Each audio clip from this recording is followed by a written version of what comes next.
ಬೆಳಗಾವಿ ಜಿಲ್ಲೆಯ ಚೆನ್ನಮ್ಮನ ಕಿತ್ತೂರು ತಾಲೂಕಿನ ಹುಣಸಿಕಟ್ಟಿ ಗ್ರಾಮದ ಶ್ರೀ ಕಲ್ಮೇಶ್ವರ ದೇವಸ್ಥಾನದ ಆವರಣದಲ್ಲಿ ನಡೆದ ಪೋಷಣ ಅಭಿಯಾನ ಮತ್ತು ಮಹಿಳಾ ಮತ್ತು ಮಕ್ಕಳ ಅಭಿವೃದ್ಧಿ ಇಲಾಖೆಯ ವತಿಯಿಂದ ಅಂಗನವಾಡಿ ಕೇಂದ್ರ 167ನೇ ಕೇಂದ್ರದ ಮಕ್ಕಳಿಂದ ಸಾಂಸ್ಕೃತಿಕ ಕಾರ್ಯಕ್ರಮ ನಡೆಯಿತು. ಮೊದಲಿಗೆ ಮಕ್ಕಳ ಪ್ರಾರ್ಥನೆಯೊಂದಿಗೆ ಕಾರ್ಯಕ್ರಮ ಉದ್ಘಾಟನೆ ಮಾಡಲಾಯಿತು.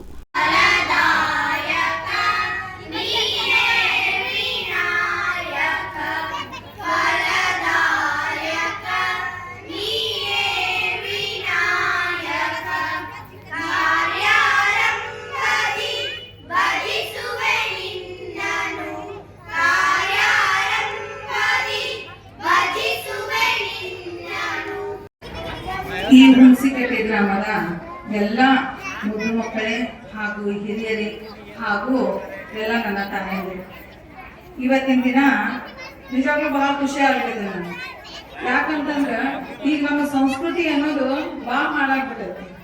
ಪಾಶ್ಚಾತ್ಯತೆ ಬೇಕು, ಎಷ್ಟು ಬೇಕು ಅಷ್ಟ ಬೇಕು, ಹೌದಿಲ್ರಿ? ಊಟದಾಗ ಉಪ್ಪಿನಕಾಯಿ ಎಷ್ಟು ಬೇಕಲ್ರಿ ಅಷ್ಟ ಬೇಕಾಗತ್ತೆ. ಬಟ್ ನಾವು ಅದನ್ನೆಲ್ಲ ಮರ್ತ್ ಬಿಟ್ಟೇವಿ.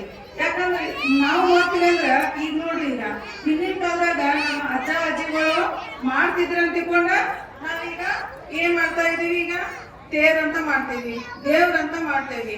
ಆದ್ರ ಅದ ನಮಗ್ ಗೊತ್ತಾಗ್ಲಿಲ್ಲ ಅಂತಂದ್ರ ನಮ್ಮ ಸಂಸ್ಕೃತಿ ಪೂರ್ತಿ ಹಾಳಾಗ್ಬಿಡ್ತೇವೆ.